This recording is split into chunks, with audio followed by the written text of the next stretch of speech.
നമസ്കാരം. മലയാളി വാർത്ത അനാലിസിസിലേക്ക് സ്വാഗതം. ആരായിരിക്കും സീറോ മലബാർ സഭയുടെ പുതിയ major arch bishop? Pala bishop Mar Joseph Kallarangatt, Thalassery arch bishop Mar Joseph Pamplany, curia മെത്രാൻ മാർ സെബാസ്റ്റ്യൻ വാണിയപ്പുര തുടങ്ങി ഒരു നിര പേരുകളാണ് പുറത്തുവരുന്നത്. ബിഷപ്പ് സ്ഥാനം ത്യജിച്ച് സന്യാസം സ്വീകരിച്ച മുൻ പാലാ സഹായ മെത്രാൻ മാർ ജേക്കബ് മുരിക്കന്റെ പേരുവരെ ചർച്ചയിൽ കേൾക്കുന്നു. കർദിനാൾ മാർ ജോർജ് ആലഞ്ചേരി രാജിവെച്ച ഒഴിവിൽ പുതിയ സഭാ മേധാവിയെ തിരഞ്ഞെടുക്കാനുള്ള സിനഡിന് ഇന്ന് കാക്കനാട് തുടക്കം.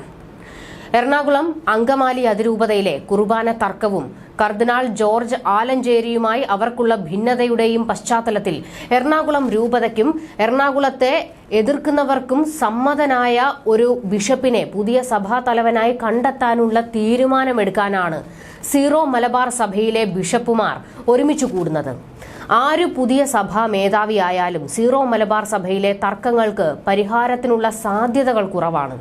കുർബാന അർപ്പണ രീതിയിൽ ഫ്രാൻസിസ് മാർപ്പാപ്പയുടെ നിർദ്ദേശം പോലും സ്വീകാര്യമല്ലെന്ന് പറയുന്ന എറണാകുളം അങ്കമാലി അതിരൂപതയിലെ 300-ലേറെ വൈദികരുടെ കുർബാന വിലക്കാനുള്ള സാധ്യത നിലനിൽക്കെയാണ് പുതിയ മേധാവിയെ തിരഞ്ഞെടുക്കാനുള്ള സിനഡ് ഒത്തുചേരുന്നത്. നിലവിലെ സാഹചര്യത്തിൽ ഇത്തരമൊരു തലവേദന ഏറ്റെടുക്കാൻ സഭയിലെ ഒരു മെത്രാനും താൽപര്യപ്പെടുന്നില്ല എന്നതാണ് വസ്തുത. ആ നിലയിൽ ഏതെങ്കിലും ഒരു മെത്രാനെ ഈ പദവി എങ്ങനെയും ഏൽപ്പിക്കാനുള്ള സാധ്യതയിലേക്ക് പോലും ചർച്ചകൾ നീളാനാണ് നിലവിലെ സാധ്യതകൾ. പുതിയ മേജർ ആർച്ച് ബിഷപ്പിനെ തിരഞ്ഞെടുക്കുക എന്ന ഏക ദൌത്യമാണ് സിനഡിനുള്ളതെന്ന് സീറോ മലബാർ സഭയുടെ അഡ്മിനിസ്ട്രേറ്റർ ബിഷപ്പ് സെബാസ്റ്റ്യൻ വാണിയപ്പുരയ്ക്കൽ അറിയിച്ചിട്ടുണ്ട്. എറണാകുളം അങ്കമാലി രൂപതാ പ്രശ്നവും മറ്റ് തർക്കങ്ങളുമൊക്കെ പുതിയ മേജർ ആർച്ച് ബിഷപ്പിന്റെ സ്ഥാനാരോഹണത്തിന് ശേഷം നിയമാനുസൃതം വിളിച്ചു ചേർക്കപ്പെടുന്ന സിനഡ് സമ്മേളനത്തിലായിരിക്കും ചർച്ച ചെയ്യപ്പെടുക. നിലവിൽ 66 ബിഷപ്പുമാരാണ് സീറോ മലബാർ സഭയിലുള്ളത്. നിലവിലെ സഭാ നിയമപ്രകാരം 80 വയസ്സിന് മുകളിൽ പ്രായമുള്ള വിരമിച്ച മെത്രാന്മാർക്ക് വോട്ടവകാശമില്ല. അതിനാൽ വോട്ടവകാശമുള്ള പ്രായപരിധിയിൽ വരുന്ന മെത്രാന്മാരുടെ എണ്ണം 54 ആണ്. 75 വയസ്സ് തികയുമ്പോൾ രൂപത അധികാരത്തിൽ നിന്ന് രാജിവെച്ച് മാറുകയാണ് സീറോ മലബാർ സഭയിൽ മെത്രാന്മാരുടെ രീതി. അതേസമയം പുതിയ സഭാതലവന്റെ തിരഞ്ഞെടുപ്പിൽ കർദിനാൾ ആലഞ്ചേരി അടക്കം വിരമിച്ച 9 ബിഷപ്പുമാർക്ക് തിരഞ്ഞെടുക്കപ്പെടാനും തിരഞ്ഞെടുക്കുവാനും അവകാശമുണ്ട്.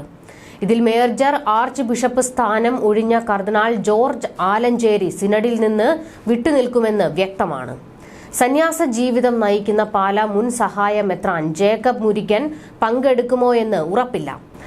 നിലവിലെ സാഹചര്യത്തിൽ curia bishop Mar Sebastian Vaniyapura പൊതുവെ എല്ലാവർക്കും സമ്മതനാണ്. എന്നാൽ ഇദ്ദേഹത്തിന് 56 വയസ്സ് മാത്രമാണ് പ്രായം. സ്ഥാനത്തിനനുസരിച്ച് 25 വർഷത്തോളം ഇദ്ദേഹം സഭാ മേധാവിയുടെ ചുമതല വഹിക്കേണ്ടി വരും. മേജർ ആർച്ച് ബിഷപ്പ് പദവിയിൽ വരാൻ സാധ്യത കൽപ്പിക്കുന്ന 2 ബിഷപ്പുമാർക്ക് 60 വയസ്സിൽ താഴെയാണ് പ്രായം. അതേസമയം പാലാ ബിഷപ്പ് മാർ കല്ലറങ്ങാട്ട് 70 വയസ്സിൽ എത്തിയിരിക്കെ 10 വർഷമേ ചുമതല വഹിക്കേണ്ടി വരികയുള്ളൂ. സാധ്യതയിൽ മുന്നിലായിരുന്ന ആർച്ച് ബിഷപ്പ് മാർ ആൻഡ്രൂസ് താഴത്ത് ഈ പദവിയിലേക്ക് വരാൻ താൽപര്യപ്പെടില്ല. നിർബന്ധിത രാജിയിലൂടെ പുറത്താകേണ്ടി വന്ന ബിഷപ്പ് കരിയിലിന് സിനഡിൽ പ്രവേശനം ഉണ്ടാകുമോ എന്ന് വ്യക്തമല്ല. നിലവിലെ നിയമം അനുസരിച്ച് സിനഡ് സമ്മേളിക്കാൻ വോട്ടവകാശമുള്ള മെത്രാന്മാരുടെ 2 അംഗസംഖ്യയായ 35 വോട്ടുകൾ വേണം. നിയമങ്ങൾ പാലിച്ച് രഹസ്യ ബാലറ്റിലൂടെയാണ് തലവനെ കണ്ടെത്തുക. 3 തവണ വോട്ടിടുകയും അതിൽ 2 വോട്ട് കിട്ടാതെ വരികയും ചെയ്താൽ 4ാമത് നടക്കുന്ന വോട്ടിൽ കേവല ഭൂരിപക്ഷം ലഭിക്കുന്ന ആൾ സഭാതലവനായി മാറും. ഇത്തവണയും ആർക്കും കേവല ഭൂരിപക്ഷം നേടാൻ കഴിഞ്ഞില്ലെങ്കിൽ ഏറ്റവും മുന്നിൽ നിൽക്കുന്ന 2 പേരിലേക്ക് തെരഞ്ഞെടുപ്പ് ചുരുക്കണം. 5ാം വോട്ടെടുപ്പിൽ ഇവർ 2 പേരെ മത്സരിക്കാവൂ. ഇതിൽ തുല്യമായി വോട്ട് ലഭിക്കുന്ന സാഹചര്യത്തിൽ പ്രായത്തിൽ മുതിർന്ന മെത്രാൻ മേജർ ആർച്ച് ബിഷപ്പായി അംഗീകരിക്കപ്പെടും. ഇതിന് സാഹചര്യമില്ലെങ്കിൽ തീരുമാനം മാർപ്പാപ്പയ്ക്ക് വിടും. പുതിയ മേജർ ആർച്ച് ബിഷപ്പിനെ തിരഞ്ഞെടുക്കാൻ സിനഡ് വിളിച്ചു ചേർത്തിരിക്കുന്നത് സീറോ മലബാർ സഭയുടെ അഡ്മിനിസ്ട്രേറ്റർ ബിഷപ്പ് സെബാസ്റ്റ്യൻ വാണിയപ്പുരയ്ക്കലാണെങ്കിൽ സിനഡിൽ തെരഞ്ഞെടുപ്പ് നടത്തേണ്ടത് അദ്ദേഹമല്ല, മറിച്ച് സിനഡ് നിശ്ചയിക്കുന്ന ഒരു മെത്രാനാണ്.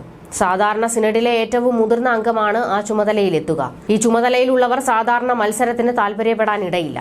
കഴിഞ്ഞ സീറോ മലബാർ സഭ തിരഞ്ഞെടുപ്പ് സിനഡിൽ ഈ ചുമതല അന്നത്തെ സീനിയർ ബിഷപ്പായിരുന്ന ജോർജ് വലിയമറ്റമാണ് നിർവഹിച്ചത്.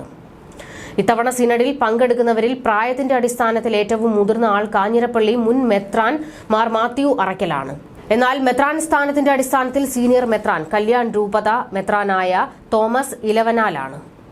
മത്സര രംഗത്തില്ലെങ്കിൽ തോമസ് ഇലവനാലാകും ഈ ചുമതല നിർവഹിക്കുക. അതല്ലെങ്കിൽ മാർ മാത്യു അറക്കൽ ഈ ചുമതല നിർവഹിക്കും. നാളെ മുതലാണ് വോട്ടെടുപ്പ് ആരംഭിക്കുക. ഉച്ചയ്ക്ക് മുൻപായി 2 വോട്ടെടുപ്പുണ്ടാകും. ഇതിൽ തീരുമാനമുണ്ടായില്ലെങ്കിൽ ഉച്ചയ്ക്ക് ശേഷം 2 വോട്ടെടുപ്പ് കൂടി നടക്കും. ഇതിലും തീരുമാനമായില്ലെങ്കിൽ ബുധനാഴ്ച കേവല ഭൂരിപക്ഷം ലക്ഷ്യം വെച്ച് തിരഞ്ഞെടുപ്പ് നടക്കും. തിരഞ്ഞെടുക്കപ്പെടുന്ന ആൾ വിസമ്മതം അറിയിച്ചാൽ മാത്രമാണ് മറ്റൊരാളെ കണ്ടെത്തേണ്ടി വരിക.